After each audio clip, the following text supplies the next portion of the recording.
Biasanya orang yang membuat pengakuan-pengakuan seperti ini terlibat dengan unsur-unsur sihir yang mungkin pada pandangan pengikut-pengikut dia tu adalah benda spesifik 2-3 benda yang dia buat tu nampak wow. Nanya.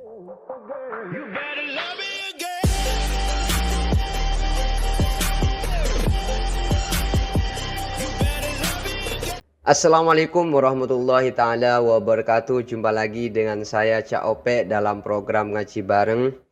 Dan Alhamdulillah pada kesempatan kali ini kita diberikan waktu, diberikan nikmat sehat, diberikan kesempatan untuk mengikuti program Ngaji Bareng lagi yang biasanya dijadikan program di channel ini ya.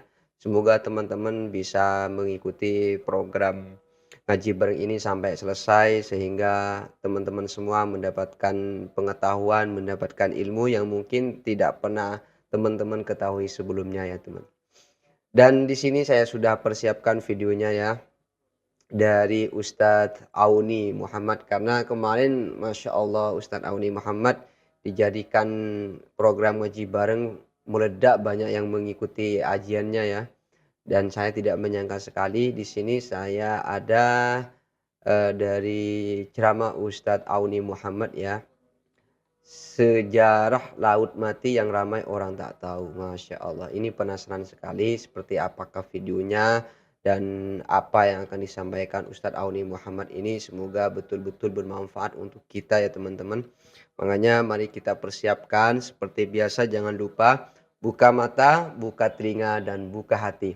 Bismillahirrahmanirrahim. Don't go anywhere, stay here and check it out. Walaupun di sini bukan nak buat kelakar, bukan nak buat lawak, tetapi secara timbang tara lah kita katakan. Seseorang tu yang spesies sama macam kita, manusia biasa, tiba-tiba dia nak mengaku Tuhan. Wih. Apa kelebihan yang ada pada dia untuk iktiraf dia tu Tuhan, bila mana kalau dia lapar dia pun perlu cari makan. Kalau lagu tu aku pun Tuhan jugalah, lapar makan. Dia mengaku Tuhan sama dengan kita makan. ya. Bahkan aku makan sepinggan, dia melantak 10 pinggan. Tuhan lagu mana? Oh, perutnya besar kalau sekali dahaga, mungkin. kita perlu minum. Dia hak dakwa jadi Tuhan pun kena minum juga. Ya. Kalau pening kepala, kita telan Panadol. Tuhan pun kena telan Panadol juga lah. Allah, masih lemah Kita ya. beli kereta Proton Saga buruk, kena loan bank. Hak mengaku Tuhan tadi, pi tak ada siapa nak bagi free pun, kena buat loan bank juga. Dia pun ada kad kesihatan punya tu, prudential apa semua sekali. Maksudnya bayar juga 300 bulan, Tuhan pun kena bayar juga. Kalau kena langgak kat lori, kita meraung, dia pun meraung 14 kali lagi sakit. Jadi di mana kita letak dan membebalkan akal kita untuk iktiraf pengakuan dia sebagai Tuhan tadi? Lebih tang mana?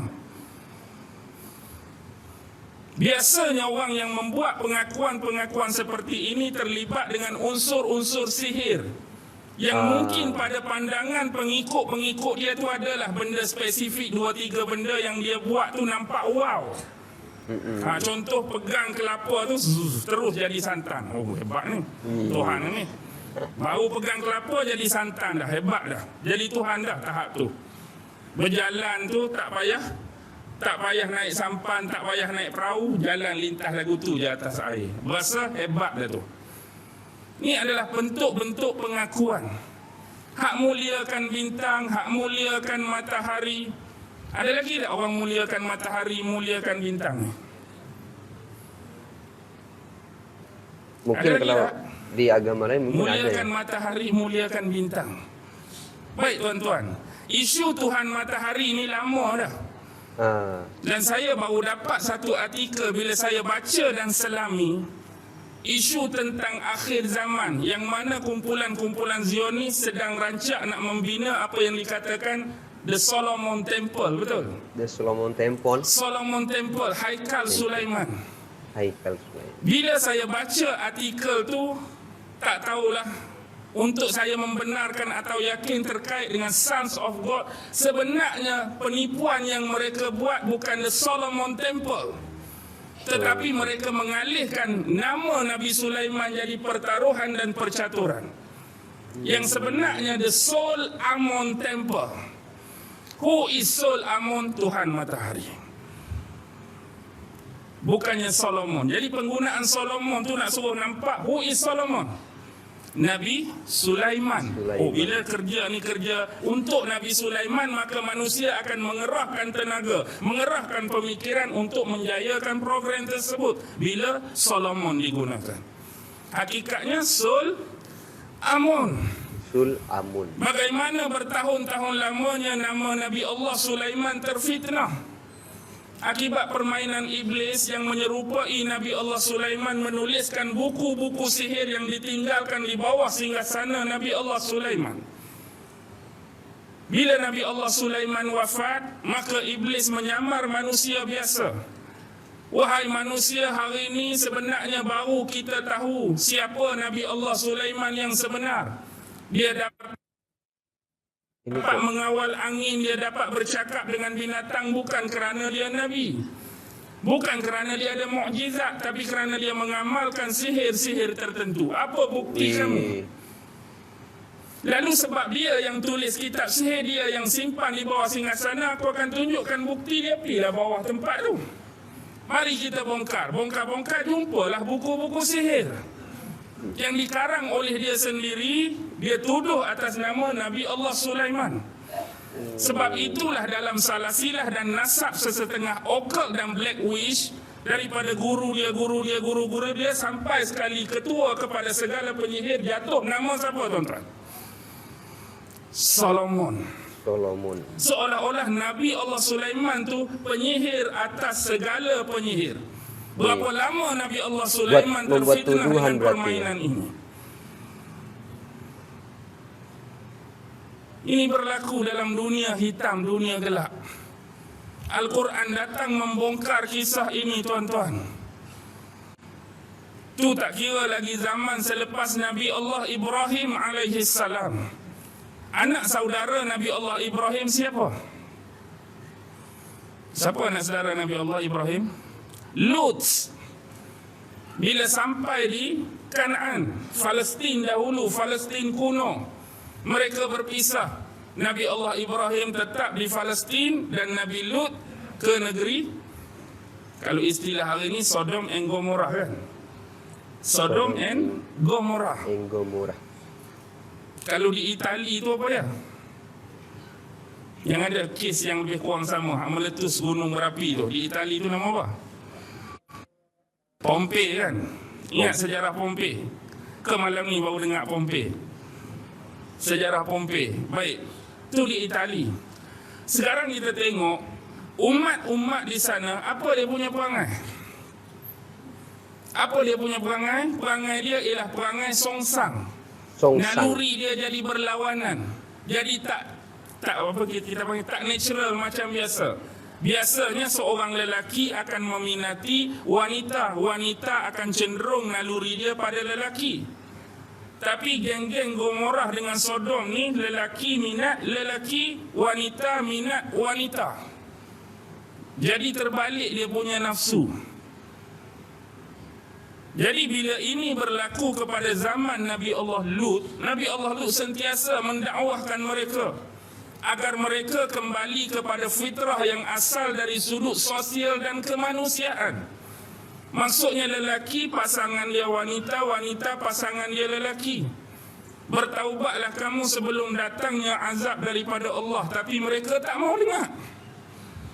Mereka anggap tu perkara biasa. Kecenderungan naluri adalah perkara biasa. Dah kami suka lelaki, lelakilah. Dah kami suka perempuan sama perempuan, perempuanlah. Dianggap gak ada apa-apa. Jadi atas dasar itu, beberapa malaikat diutuskan oleh Allah. Pertama, mereka tak terus ke Nabi Lut, tetapi mereka bertemu dengan Nabi Allah Ibrahim. Nabi Allah Ibrahim ni seorang Nabi, kemuliaan dia suka layan tetamu, tuan-tuan. Bila mari malaikat-malaikat tadi dalam rupa manusia, Nabi Allah Ibrahim sembelih apa? Sembelih apa? Dia sembelih kalau tempat kita tak ada kibas kan. Kalau kita contoh macam kambing lah. Tu orang hak kenal ke tak kenal tu? Tak kenal tu, tak hak kibas. Kita tak hak kibas kambing ni, hak kawan rapat. Hak tak rapat tempi pintu pagar tu tanya. Dia tak ajak masuk rumah dah, tak ajak dah minum air apa, hak tak kenal. Hak kenal betul baru tak hak kibas. Nabi Ibrahim hak tak kenal pun tak hak kibas. Tapi dia berasa lain sebab tetamu dia sedikit pun tak jamah makanan yang dia hidang. Dah hidang dah, pelawar dah, suruh makan dah, tapi tak mau makan. Pelik ni. Baru dia dapat tahu bahawa tu adalah bukan manusia biasa tetapi malaikat yang diutuskan oleh Allah. Kami datang kepada kamu lebih awal wahai Ibrahim, pertama untuk menyampaikan berita gembira. Satu lagi berita yang kurang mengembirakan. Berita yang gembira ialah Allah akan mengurniakan kepada kamu seorang anak lelaki. Pada masa itu Nabi Ibrahim dah ada anak lelaki, Ismail menerusi Siti Hajar. Tapi yang ni Sarah kan dah berumur lanjut, berusia tua, tak boleh mengandung dah. Tiba-tiba mari malaikat khabarkan, Allah sampaikan berita gembira, isteri kamu akan mengandung dan kamu dapat anak lelaki. Agak-agak dapat berita macam ni, apa perasaan Sarah? Umur dah tua, dah lanjut, tiba-tiba kata mengandung dan akan beranak. Apa perasaan seorang wanita? Sarah ketawa, maksudnya ketawa bercampur gembira dengan tak berapa percaya. Masih tuan-tuan, kepikiran apa kita ni enggak umur percaya 100, betul. bini umur 95 picek di klinik. Tok Wan, tahniah. Tahniah apa pula? Isteri saya datang nak cek perut je, dia kata tiba-tiba sakit perut. Rupa-rupanya isteri Tok Wan mengandung lagi. Tahniah. Masya-Allah. Agak-agak apa perasaan dengar perempuan yang dah kira macam 95 ni, tak masuk akal lah kan? Tiba-tiba kata mengandung dan akan dapat seorang anak lelaki. Biar betul doktor. Maksudnya senyum bersenyum antara gembira kalau mengandung betul dengan tak percaya. Sebab tu Ishak dalam bahasa Ibrani apa? Tertawa. Dia yang tertawa, Ishak, kerana perwatakan siapa tadi? Sarah yang gembira antara percaya dengan tak percaya pemberitaan dan perkhabaran dari malaikat atas diri dia. Berita yang kurang menyenangkan, selepas ni kami akan pergi ke negeri Nabi Allah Lut alaihissalam, perintah daripada Allah supaya kami mengazab dan menghukum kaumnya. Lepas tu baru dia pergi tempat Nabi Lut. Walaupun pergi dia tak terus azab, tapi dia jadi tetamu Nabi Allah Lut. Tiba-tiba ada orang nampak Nabi Lut menerima tetamu. Pada pandangan mereka tetamu tu pula jenis jambu-jambu, handsome, kekar.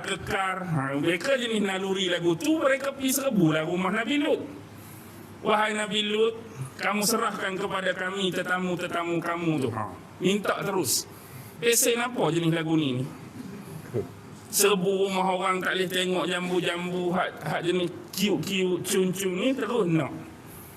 Lalu Nabi Lut kata, janganlah memalukan aku. Sesungguhnya anak perempuan aku lebih berhak untuk kamu. Maksudnya Nabi Lut masih lagi berdakwah dari sudut mereka meminta sesuatu yang songsang tadi. Nak habaknya naluri seorang lelaki itu ialah perempuan. Aku ada anak perempuan yang tu lebih layak, itu lebih berhak untuk kamu berbanding dengan perbuatan kamu ni. Lalu akhirnya Allah menghukum mereka. Cara hukuman tu, bumi diterbalikkan. Hak atas duk jadi alik bawah, alik bawah naik alik atas. Sampai hari ini disebut sebagai laut mati, the Dead Sea. Yang dikata mempunyai kandungan garam yang agak tinggi kan. Maksudnya siapa tak kerti berenang pun akan terapung. Konon-kononnya lah, betul ikut.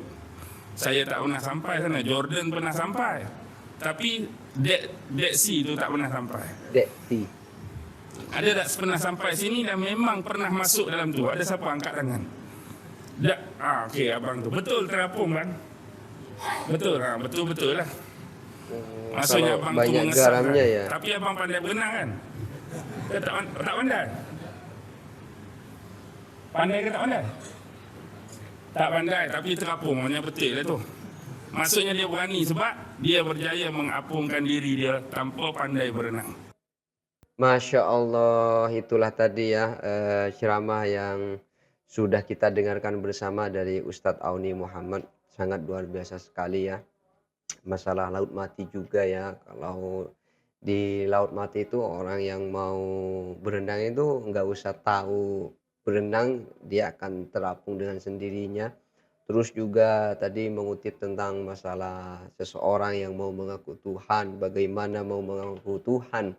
Wong kalau lapar mau makan, kalau haus mau minum, terus kalau apa, kalau jatuh masih merasa sakit, apa kelebihan dia kan seperti itu. Biasanya orang yang cenderung mau mengaku Tuhan itu biasanya diberi mungkinlah kelebihan-kelebihan dari hal-hal sihir, hal-hal mistis, hal-hal gaib mungkin ya.